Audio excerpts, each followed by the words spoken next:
안녕하세요. 책 읽는 보라입니다.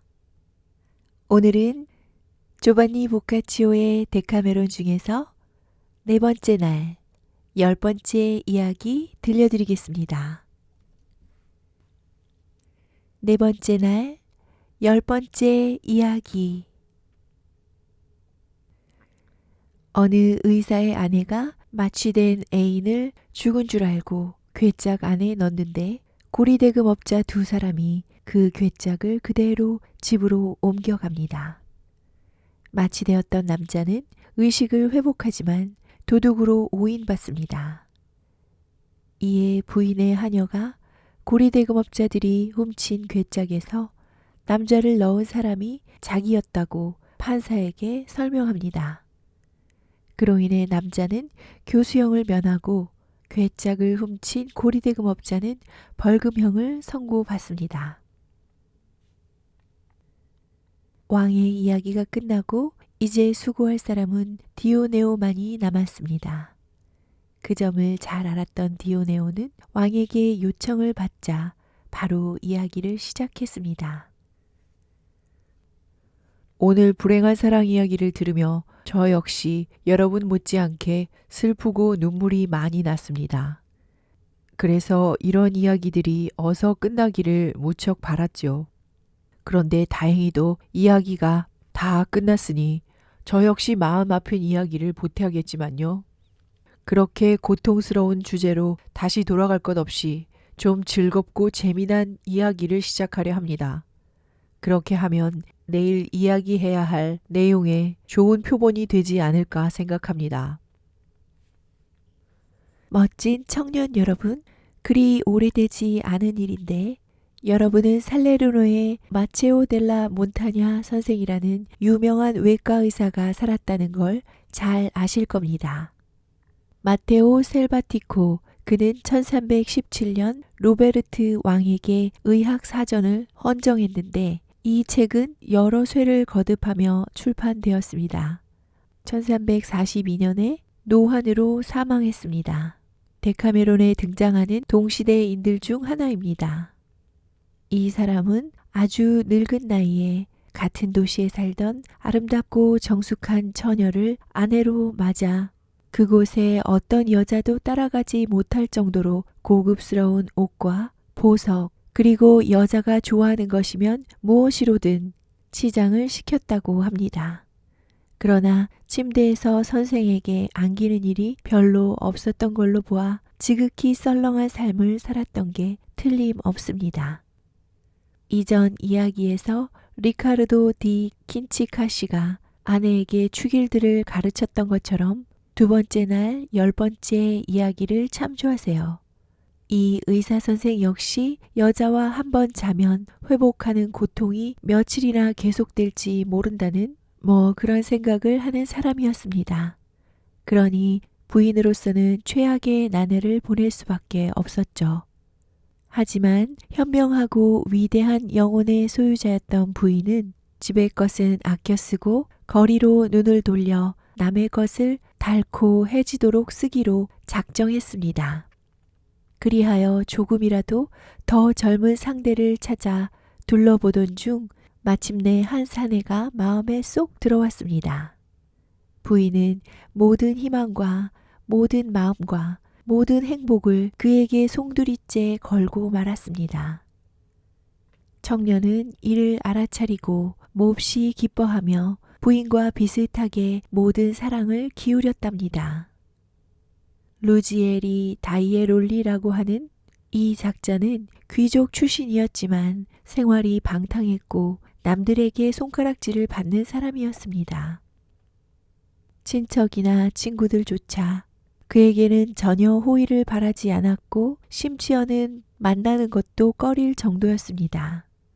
청년이 저지른 좀도둑질이나 다른 비열한 행위들이 살레르노 전체에 이미 파다하게 퍼져 있었건만 부인은 별로 개의치 않았습니다.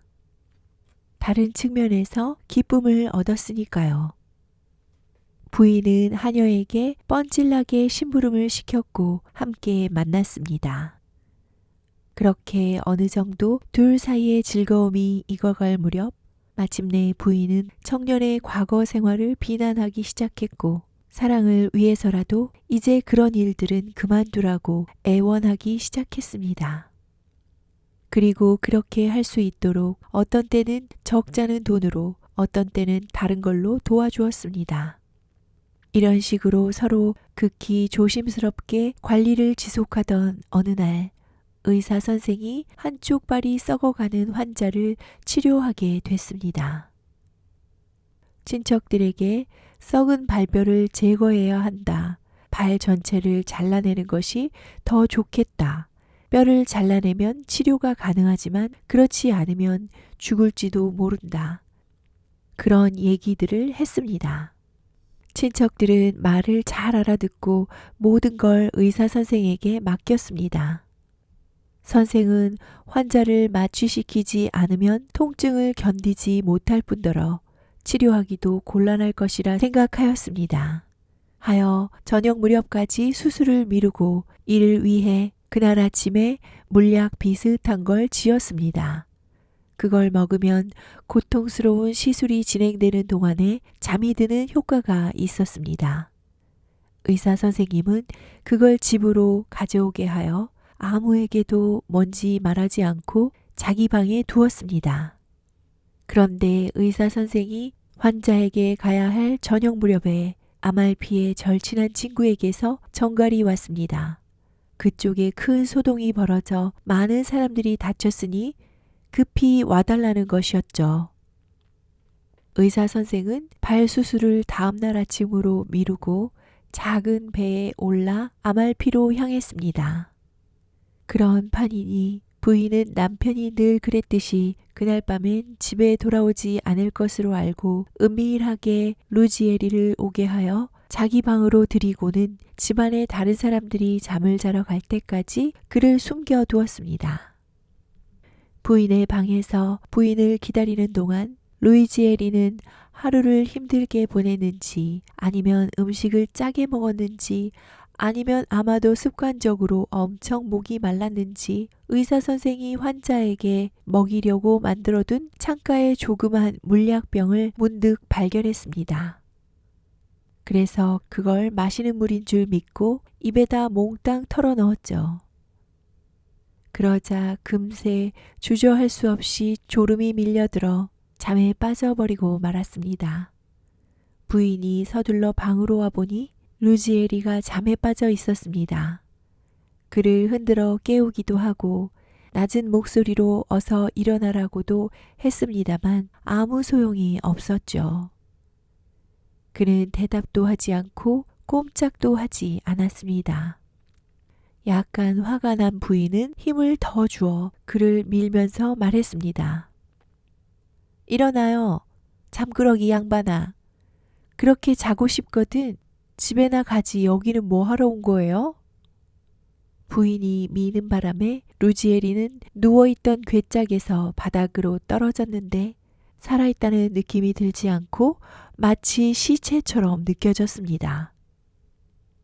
크게 놀란 부인은 청년을 다시 깨어나게 하려고 더 강하게 흔들기도 하고 코를 쥐어 비틀기도 하고 수염을 잡아당기기도 했지만 모든 것이 허사였습니다. 너무나도 깊이 잠에 빠져 있었던 탓이죠. 부인은 혹시 청년이 죽은 게 아닐까 부쩍 의심이 들어 다시 살을 심하게 꼬집고 뜨거운 촛농을 떨어뜨리기도 했지만 역시 아무 소용이 없었습니다. 남편이 의사였지 부인이 의사는 아니었기에 부인은 마침내 루지에리가 죽은 것으로 단정을 내리고 말았어요. 루지에리를 세상 누구보다도 사랑했던 부인의 슬픔은 이루 말할 수 없었죠. 소동이 일어나지 않도록 조심하면서 부인은 루지에리를 내려다보며 묵묵히 눈물을 흘렸고 그렇게 닥친 불행을 서러워했습니다. 그러나 잠시 시간이 흐른 뒤에 부인은 자기의 불행에 모욕까지 더해질까 두려워 더 이상 꿈을 대지 말고 죽은 청년을 집 밖으로 끌어낼 방법을 찾아야겠다고 생각했습니다. 별 뾰족한 수가 생각나지 않자 부인은 하녀를 불러 이 불행한 사건을 설명하고 조언을 구했습니다. 하녀 역시 상당히 놀라면서 청년을 다시 잡아당기고 꼬집어 보기도 했으나 아무런 반응이 없자 부인이 말했던 대로 청년이 죽었다며 시체를 집 밖에 내다버려야 한다고 의견을 냈습니다.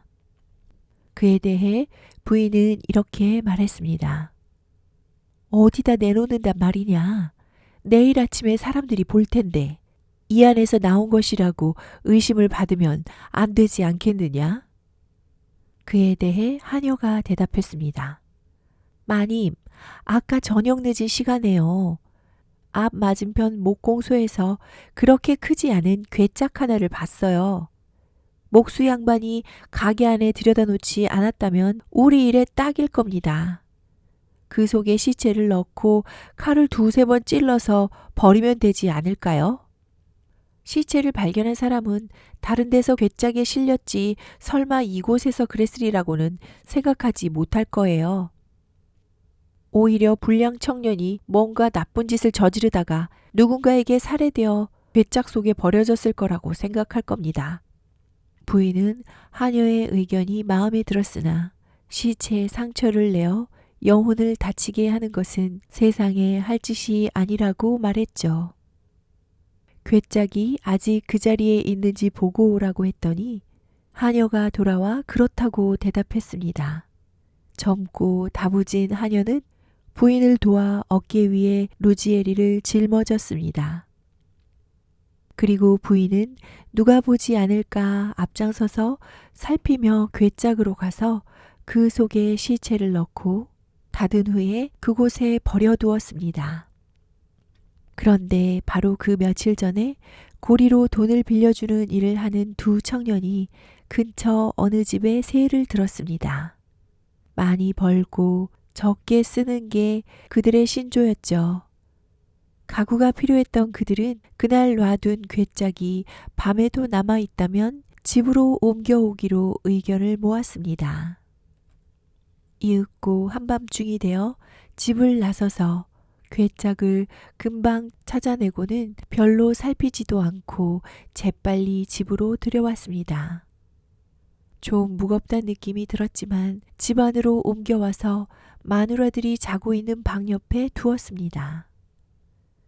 그때는 어디에 두는 게 적당할지 생각할 겨를도 없었겠죠. 그렇게 놔둔 채로 그들은 잠을 자러 갔습니다. 아주 오랫동안 잠들어 있던 루지에리는 물약을 진즉에 다 소화시켰고 그 효능도 다 떨어진 터라 거의 동툴 무렵에 잠에서 깨어났습니다. 잠에서 깨어났으니 감각은 힘을 회복했으나 머리는 아직 몽롱한 상태였습니다. 그런 몽롱한 상태는 그날뿐만 아니라 그 후로도 며칠 동안 계속되었죠. 눈을 떴는데 아무것도 보이지 않자 그는 손으로 여기저기를 더듬어 보았습니다. 그러나 아무래도 괴짝 안에 있는 듯하여 이렇게 혼자서 속으로 중얼거렸습니다. 이게 뭐야? 내가 어디 있는 거지? 간밤에 내 여자 방으로 간 것까지는 기억이 나는데 지금은 이거 괴짝에 있는 것 같단 말이야. 이게 어찌 된 일이지? 의사 선생이 돌아왔거나 무슨 사고가 난 걸까? 그래서 부인이 내가 잠든 사이에 날 숨겨놓은 걸까? 그럴 거야. 틀림없이 그럴 거야. 그는 이런 생각을 하며 무슨 소리가 들리지 않을까 가만히 귀를 기울여 보았습니다. 그리고 그렇게 오랫동안 그 작은 괴짝 속에서 불편하게 구부리고 누워있던 터라 옆구리 위쪽이 쑤시고 아파서 다른 쪽으로 몸을 돌리려고 했습니다. 그런데 제 딴에는 기민하게 한다는 것이 괴짝의 다른 면에 허리를 부딪히고 말았습니다. 원래 괴짝은 평평한 장소 위에 있지 않았기 때문에 그런 동작이 괴짝을 기울어지게 하더니 옆으로 한번 구르고 말았습니다. 그러면서 큰 소리를 냈는데 그 때문에 옆방에서 자고 있던 여자들은 잠에서 깨어 무서운 마음에 숨을 죽이고 있었습니다. 루지에리는 괴짝이 구르자 무척이나 걱정이 됐지만 구르면서 괴짝이 열린 것 같았기에 어떻게든 안에 있는 것보다 밖으로 나가는 게 낫겠다고 생각했어요. 그렇지만 어디가 어딘지 도무지 알 수가 없어서 계단이며 문이 어디 있는지 갈 수 있는 곳이 어디인지 알기 위해 더듬거리며 온 집안을 헤맸습니다. 깨어있던 여자들이 그 더듬거리는 소리를 듣고서 이렇게 외쳤습니다. 거기 누구세요? 루지에리는 목소리가 낯설었기 때문에 대답을 하지 않았습니다. 그래서 여자들은 남편들을 불렀지만 늦게까지 돌아치다가 이제 막 잠이 깊이 든 남편들은 그 소리를 아예 듣지도 못했습니다. 그러니 여자들은 더욱 무서워져 일어나 창문을 열고 밖을 향해 외쳤습니다. 도둑이야! 도둑이야! 그 소리에 이웃들이 여기저기서 어떤 이는 지붕을 타고 어떤 이는 이쪽에서 어떤 이는 저쪽에서 달려와서는 집으로 들어왔습니다. 남편들도 이 소동에 비슷하게 잠이 깨어 일어났죠. 루지에리는 이 난장판을 보고 얼이 빠져 어디로 도망갈지 모르고 어리둥절해 있다가 그들의 손에 잡혔고 이 소동을 듣고 달려온 경찰에게 넘겨졌습니다. 원래 모든 사람들이 못된 인간으로 여기던 그인지라 판사 앞으로 인도되어 그 즉시 고문을 당하고는 도둑질을 하러 대금업자 집에 들어간 것이라고 고백하고 말았습니다. 그래서 판사는 당장이라도 그를 교수형에 처해야 하지 않을까 하고 생각하게 되었습니다. 아침이 되자 루지에리가 대금업자들의 집에 도둑질을 하러 들어갔다는 소문이 온 살레르노에 퍼졌습니다. 이를 들은 부인과 하녀는 놀랍고도 이상한 일이라고 생각했습니다. 간밤에 자기들이 한 일이 실제가 아니라 아마 꿈이 아니었을까 여겨질 정도였죠. 어쨌든 루지에리가 위험에 처해 있다는 소식에 부인은 못내 가슴이 아파 거의 미칠 지경이었습니다. 해가 기울 무렵에서야 아말피에서 돌아온 의사 선생은 환자에게 치료하고자 했던 물약이 어디 있느냐고 물었습니다. 그리고 병이 빈 것을 보자 이 집에서는 물건들이 발이 달린 거냐며 나만 아는 게 없다고 소리를 뻑 질렀습니다. 부인은 다른 일로 해서 애가 달아있던 판이라 화를 내며 되받아쳤습니다. 무슨 말씀을 하시는 거예요? 그 잘난 조그마한 물병 하나가 그렇게 큰 소리를 지를 만한 일인가요? 세상에 물병이 그거 하나뿐인가요? 이에 의사 선생이 말했습니다. 여보, 당신은 그게 그냥 물인 줄로 아는 모양인데 그건 잠을 자게 만드는 마취약이야. 그리고 그것을 만들어둔 이유를 설명했습니다. 부인은 이를 듣고 난 뒤에야 비로소 루지에리가 그걸 마셨으며 그로 인해서 자기와 하녀는 그가 죽은 것으로 착각했음을 알게 되었습니다. 그러고는 이렇게 말했습니다. 여보, 우린 몰랐어요. 다시 다른 걸 만드셔야겠네요. 의사 선생은 달리 방도가 없다 생각하고 새로운 약을 주문했습니다. 한편 부인의 분부를 받고 루지에리에 관해 알아보려 나갔던 하녀가 잠시 후에 돌아와 부인에게 이렇게 말했습니다. 마님, 루지에리에 대해 좋게 말하는 사람이 하나도 없습니다. 제가 알아본 바로는 친구든 친척이든 누구 하나 그분을 도우려고 발벗고 나섰거나 나서려는 사람이 없어요. 내일이라도 교수형에 처해질 거라고 다들 확신하고 있더군요. 그런데 한 가지 새로운 사실을 말씀드리고 싶어요. 그분이 어째서 대금업자들 집에 있다가 잡혔는가 하는 얘기예요.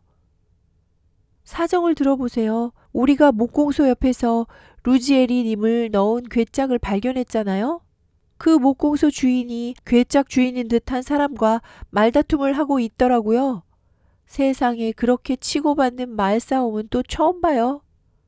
주인인 듯한 사람이 자기 괴짝값을 달라고 하고 목수는 괴짝을 판 일이 없다. 그저 간밤에 도둑을 맞았다고만 답하는 거예요. 그랬더니 괴짝 주인이 이렇게 말했죠. 그렇지 않아요. 당신이 그 젊은 대급업자들에게 판 거 아니오. 간밤에 그 사람들 집에서 루지에리가 잡혀있을 그때 내가 괴짝을 봤는데 그때 그 사람들이 그렇게 말했단 말이오. 이에 대해 목수가 말했죠. 그건 그자들이 거짓말을 하는 거요. 그자들에게 괴짝을 판 적이 없소. 그자들이 어젯밤에 훔쳐간 거란 말이오. 그자들에게 한번 가봅시다. 그래서 두 사람은 대급업자 집으로 함께 갔어요. 거기서 저는 돌아왔고요. 자, 그러니 이제 아시겠죠? 루지에리님은 그런 연유로 해서 발견된 그곳으로 옮겨졌던 거예요. 그런데 어떻게 해서 다시 살아났는지 그걸 도대체 알 수가 없어요. 부인은 이제 일이 돌아가는 상황을 똑똑히 파악했습니다. 부인은 의사 선생에게 들었던 얘기를 하녀에게 들려주고 루지에리를 구해내기 위해 자기를 도와달라고 부탁했습니다. 루지에리를 구출하는 동시에 자신의 명예도 지키고 싶었거든요. 하녀는 이렇게 말했어요. 마님, 방법을 말씀해 주세요. 뭐든 기꺼이 하겠습니다요. 부인은 허리띠를 졸라맨 여자처럼 단번에 결정을 내리고서 하녀가 해야 할 일을 하나씩 차근차근 일러주었습니다. 하녀는 곧바로 의사 선생에게 가서 울면서 이렇게 주절거렸습니다. 선생님, 제가 선생님께 큰 잘못을 저질렀습니다. 제발 용서해 주십시오. 의사 선생님이 말했습니다. 그게 뭐냐? 그러자 하녀는 울음을 멈추지 않고 말했죠. 선생님, 선생님도 루지엘이 다이에올리라는 젊은이가 어떤 인간인지 아시죠? 그 사람이 저를 좋아해서 저는 두려움과 사랑이 엉킨 가운데 오래 들어 그 사람의 애인이 되고 말았어요. 그런데 그 사람이 어제 저녁에 선생님께서 집을 비우신다는 걸 알고서 저를 엄청나게 꼬드겼고 그래서 저는 제 방에서 함께 자려고 그 사람을 데려왔습니다. 그런데 그 사람이 목이 마르다고 하는 겁니다. 갑자기 어디서 물이든 포도주든 구해야 할 길이 막연하고 해서 거실에 계시던 마님에게 들키고 싶지는 않아서 마침 선생님 방에서 본 작은 물병이 떠올라 그걸 가져다가 마시라고 주었습니다. 그리고 먼저 두었던 곳에 갖다 두었던 것입니다. 나중에 선생님께서 돌아오셔서 크게 노하셨다는 것을 알았습니다. 정말 제가 잘못했다고 생각합니다. 하지만 사람들은 누구나 가끔씩 잘못을 저지르지 않나요? 물론 제가 한 일은 몹시 후회하고 있습니다. 그렇지만 그 다음에 이런저런 일이 일어난 결과 루지에리는 지금 목숨을 잃을 지경에 빠져 있습니다.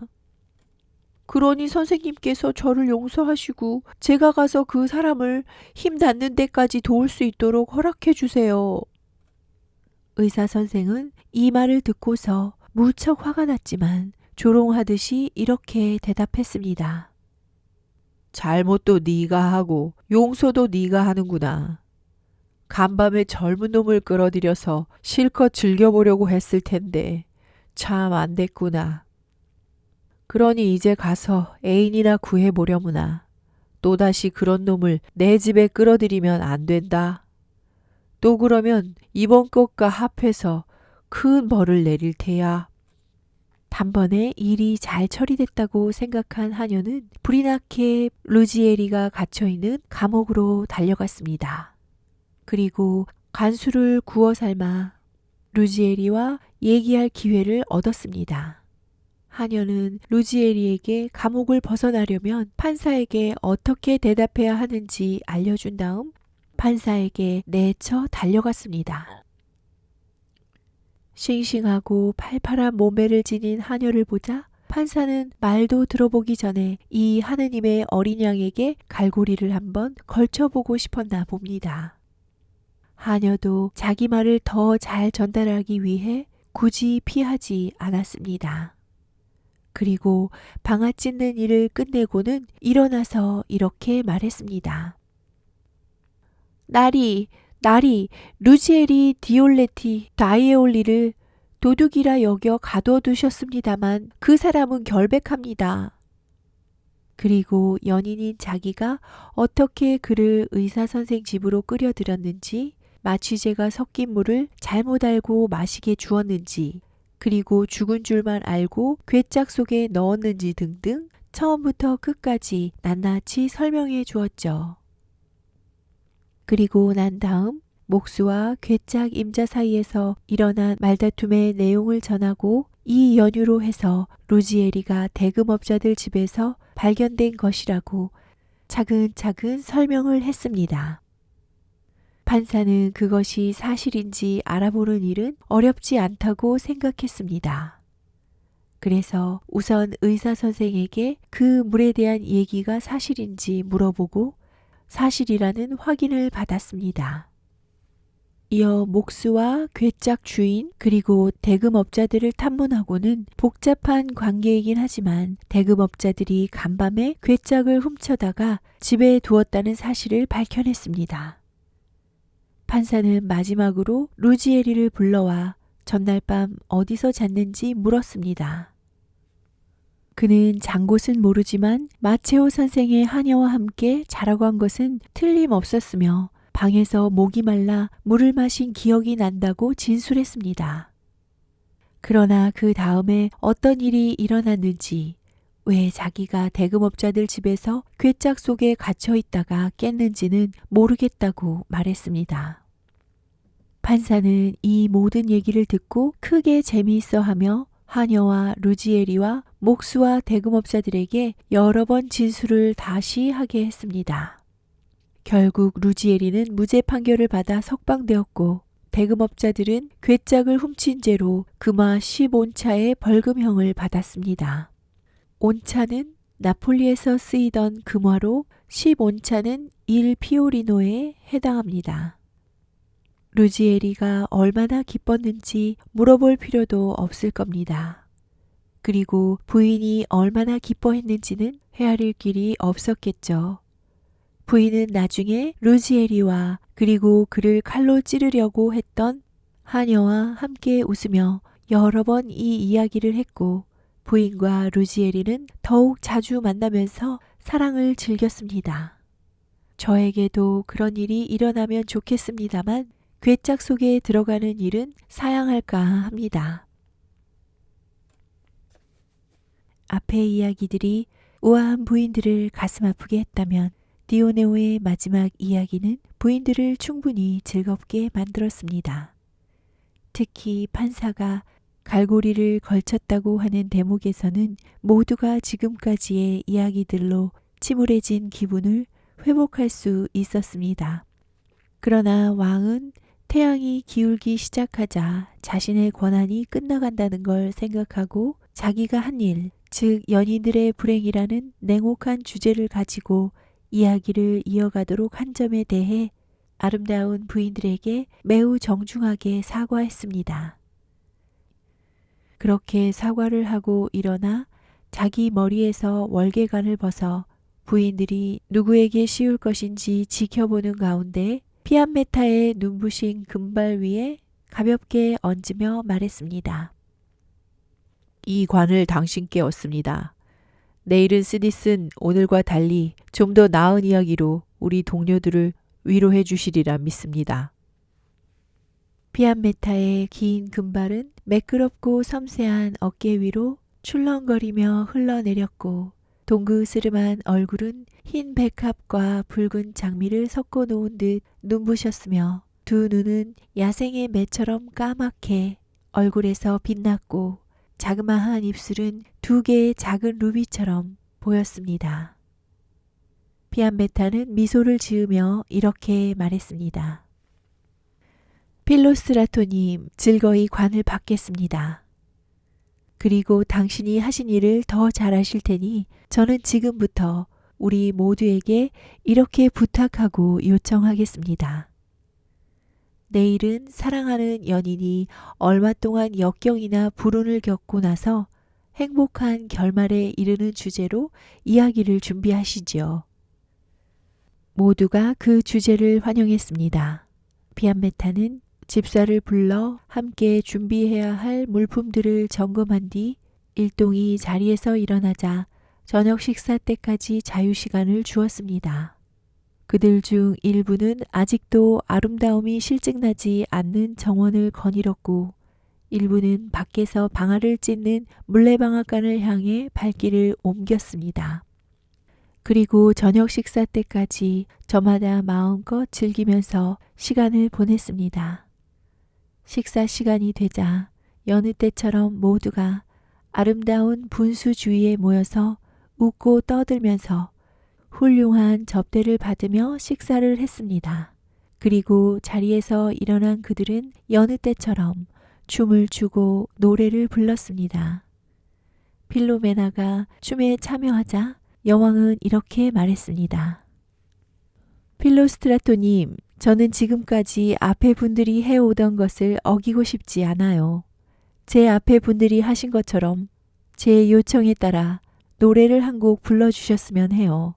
아마 당신의 노래도 당신이 관장하신 이야기들처럼 슬픈 것으로 생각됩니다만 오늘은 원하시는 노래를 부르시고 내일부터는 당신의 슬픈 이야기로 우리 마음을 아프게 하지 않으셨으면 합니다.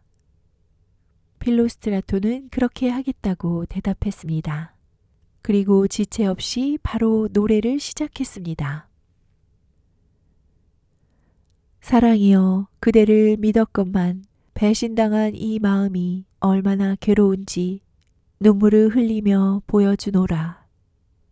사랑이여, 이제는 인사를 바라지도 못한 채 인사는 청신체파의 중심 주제로서 도덕과 영혼의 구원을 상징합니다. 한숨만 짓게 하는 그녀를 처음으로 그대가 내 마음에 심어놓은 그때 그녀를 그리도 우아한 모습으로 보여주었으니 그녀는 그대를 통해 내 마음에 들어와서 고통스럽게 남은 온갖 고뇌들을 가볍게 해 주었네. 하지만 이제 내 실수를 아노니 고통이 그 대가가 아니었을까. 오로지 바라던 그녀에게서 버림받은 나를 보자니 속은 줄을 이제야 알겠노라. 내가 그녀의 은총 속에 있고 그녀를 섬기며 살아가는 줄 알던 그때 나는 내 미래의 불행, 그 닥쳐올 곤란을 보지 못했네.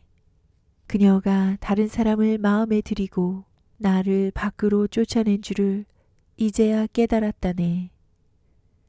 그녀의 마음에서 쫓겨난 줄 알았을 때 마음에는 고통스러운 눈물이 솟아났고 눈물은 아직도 마음에 남아있다네.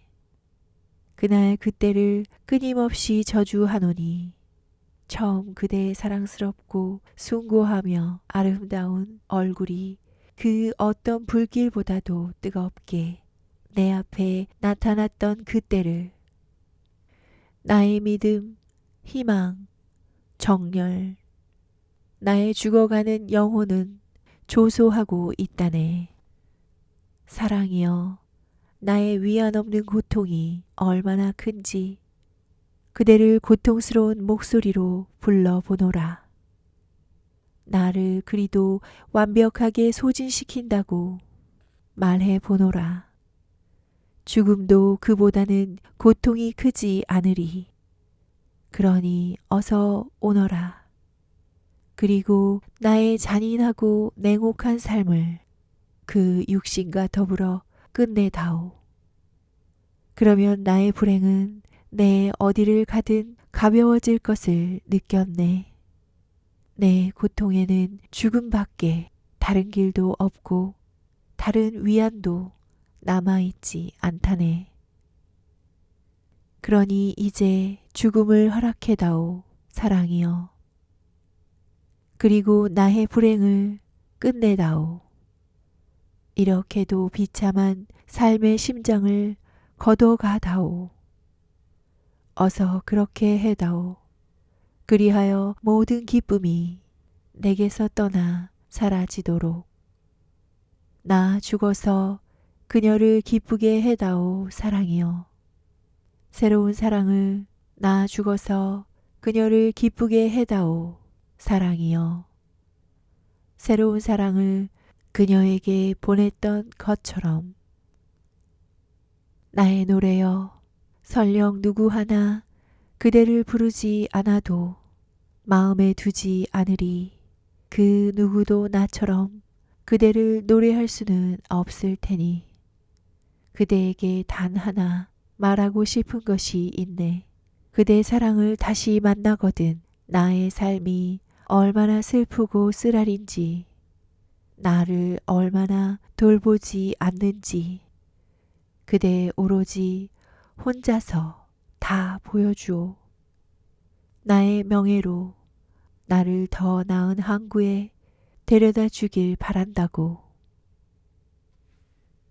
이 노래의 가사는 필로스트라토의 마음이 어땠는지, 왜 그렇게 됐는지 잘 보여주었습니다.